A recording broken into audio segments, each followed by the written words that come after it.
Game time. Welcome to another episode of Game Time, and with me right now, the Mesilla Valley Christian volleyball team and head coach Roberta Stout. Thanks for joining us. Welcome. What is your team looking like this year? We haven't had an opportunity still early in the year to see them. What kind of group do you have? We have a good mix. We have some newbies, we have some old bees, we have some in-betweeners, so it's actually all over the place. I like the term newbies, old bees. How much experience do you have in that old bees kind of group? We have girls that have been playing for a really long time. They really know the game well. They've been to state several times, so they're pretty seasoned. Well, speaking of volleyball, there's a tournament here in Las Cruces this weekend that has special meaning to one varsity coach. This is the Jane Leupold Sweet 16. My wife was a big part of what we did at Cruces High in volleyball for a long time, and she passed away from breast cancer in 2011. And so the people downtown are at our athletic office downtown, Ernest Vitamontes and Michelle Ponce at the time, talked to me about renaming this in her honor, which I think is an amazing thing. It's a lot of fun. We get to see a lot of the teams in our district. Of course, we're looking at Centennial coming in and being really good this year.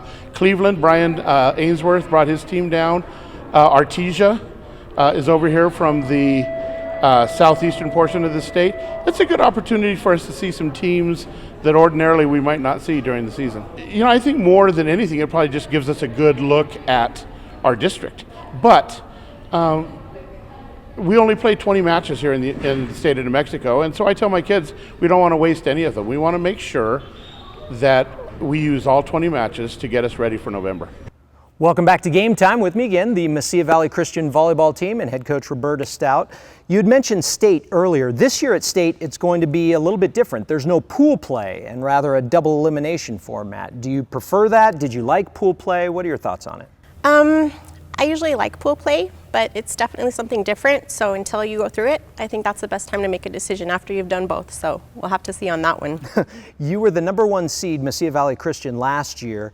Came up short in the state semifinals. What did this group and some of the old bees take away from that experience?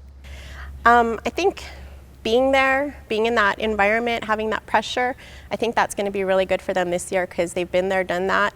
I think they can help the newer girls go through that. I think that's just a good situation to be in no matter win or lose. All right, we'll be back with more after this. I thought I was pretty tough until I became a father. Oh, I hate those things. What do you mean you hate it? Real toughness is knowing when you need help. We've all been there. Fried nerves, no sleep.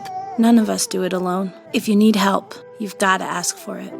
We need to fight for our kids' futures. It's up to all of us to make New Mexico the best place to be a kid. Connect with resources and support at pulltogether.org. Bring you back your love. What time is it? Game time! Game time, and with me, the Mesilla Valley Christian volleyball team and head coach Roberta Stout. We saw a little bit of some of the larger classification schools playing volleyball. What's the biggest difference between the larger schools and maybe a smaller classification and a program like yours? Our smaller school, definitely we look for girls to be able to do everything. By the time they get to us from middle school, we're stressing setting, serving, hitting, just everything in between. That's what we need from them at this size of school.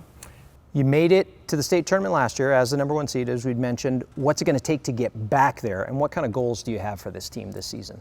Well, we have our girls that have been there a couple times, so they're kind of guiding our new girls. I think that'll help us get back there, and definitely our goals are to play hard every time.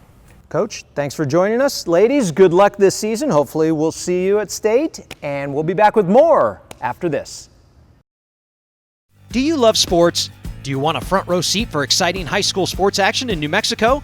If the answer is yes to either of those questions, then becoming an interscholastic sports official may be right for you. The New Mexico Officials Association is looking for individuals age 15 years or older to serve as officials in 10 different sports.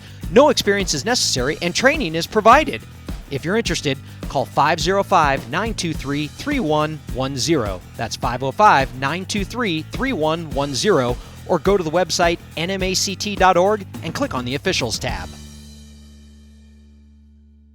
Welcome back to Game Time. There were some really good matchups in high school football this week. Let's take a look back at some of the highlights and standout performances.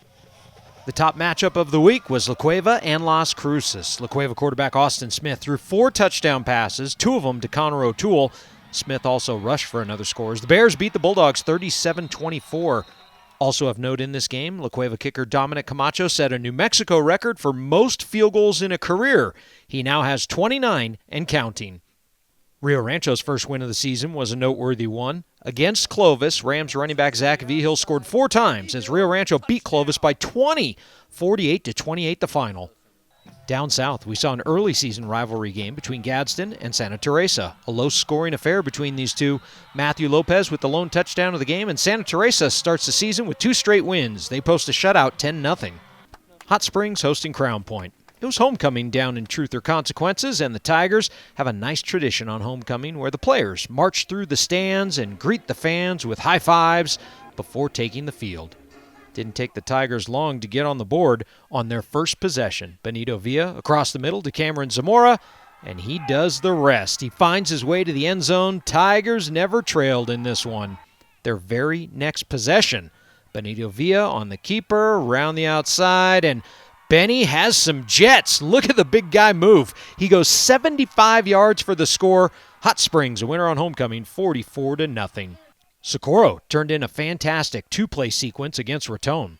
In the second quarter, on 4th and goal from the 1, Tigers looking to tie the game, but Socorro's defense came up big. The Warriors took over on the 1-yard line, and on the very next play, watch what happens. Michael McDaniel takes the ball, and hey, come back! Down the sidelines, 99 yards for the score. Socorro, a big winner, 55-7. Portales at home to face West Las Vegas. Running back Romeo Bisaggi rushed for 3 scores. 5 of their 6 touchdowns were on the ground. The Rams remain unbeaten, and the Dons took their first loss of the year, 46-7. The Cavemen put a beat down on Atrisco Heritage. Carlsbad scored twice before Atrisco even touched the ball. Shamar Smith goes 20 yards for the first score of the game. After an onside kick, Carlsbad found the end zone again. Caden Smith to Xavier Ingram, 45-7 the final count.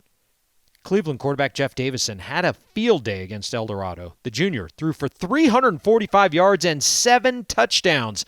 Cleveland with a 63-21 win. Tigers and Tigers in the 4 corners. Aztec took it to the defending state champs from Taos. Aztec with a shutout win, 38-0. Santa Fe scored their most points since 2014. They put up 35 points against Espanola Valley and walked off with a 35-8 win. The Demons take on Taos this week. Lovington quarterback Casey Perez had a strong stat line for the 2nd straight weekend. But this one for a win. Against Capital, Perez threw for over 230 yards and 2 touchdowns. He also rushed for over 100 yards and 3 scores as Lovington beat Capital 42-26. Perez has accounted for 10 touchdowns in the past 2 weeks. For the 2nd week in a row, Artesia put up a 50 spot, this time against Berlin. Quarterback Clay Houdeling threw 4 touchdowns and rushed for another 2. Braxton McDonald added 3 scores. Artesia beat Berlin 56-14. Down south, a couple teams picked up another W to remain unbeaten. Centennial shut out Manzano 33-0. Aiden Trujillo with scores on the ground and through the air. And Volcano Vista did away with Oñate 35-0. That game was called early in the 4th because of incoming weather. Here's what we can look forward to this week in high school football. Here are just some of the key matchups. Los Lunas is on the road again for the 4th straight week. This time in Roswell. It's a rematch of last year's state final. Hobbs will host Levington. Mayfield will meet up with Cleveland. How about a pair of ours, Robertson and Ruidoso? And then on Saturday at the Field of Dreams in Las Cruces, Rio Rancho will take on the Bulldogs. As you've noticed by our first couple episodes of Game Time, we like to cover a variety of sports each season. We've talked volleyball, football. Last week we featured some cross country, and now it's time to kick it with some soccer. Congratulations to the Cibola girls who won the Albuquerque Metro Championship over the weekend. The Cougars are hoping to also lift the state championship trophy for the first time since 2016. It's not difficult to find a common word to describe the Cibola girls soccer team. We have a very strong, fast team. We have a really fast squad. They're fast, they're strong, they're determined. Fast. They could also add the words deep, experienced, and good. We're deep. We have 21 players. Any 21 of them can start at any given time. One of those starters is Sydney Burrup. She has no trouble finding the net and is one of the team leaders. I just try to stay positive and keep keep our team a team. Sydney's that player that every coach loves to have on their team. You know, she's super talented, has a great work ethic, super positive. You know, she's a team leader. Try to score goals too. The senior committed to play at Gonzaga University. The campus there is so pretty, and the coaching staff is super nice. As soon as I went there, I was like, this is where I need to be. Remember, call who you're passing to. Heath Wyhe took over the program this year, and the reviews are positive. The transition is good because everybody loves him already because we have him as a calculus teacher, and so it's really nice. He's been amazing. The transition has been very smooth. We all love him very much. It's awesome that he's here at school and we're all involved, very spirited. The Cibola girls also have a new field at the school. The Cougars will play on the turf and be able to host home games this season. It's helped us develop more quickness with our speed and our ball skills, more control with the ball. Cibola won the Metro Championships last week. Their goal is to get back to the state final for the first time since 2016 and have some fun along the way. Mackenzie Baker, she says she just wants her senior year to be memorable regardless of, you know, the outcome of the year, as long as she has a great fun year and gets something out of the season. But it's on the back of all our minds. We know we've got a talented squad and we're looking forward to district and then into the state tournament, hopefully. We'll see if they get there come November. That's what we call a wrap. That's it for this episode of Game Time. If you liked what you saw, tell a friend. Let them know about the most comprehensive high school sports show out there. If you didn't like what you saw, come back next week. I'm sure we can find something that you're going to like. Have a good one. Let's send you out with a smile. Here's your meme of the week.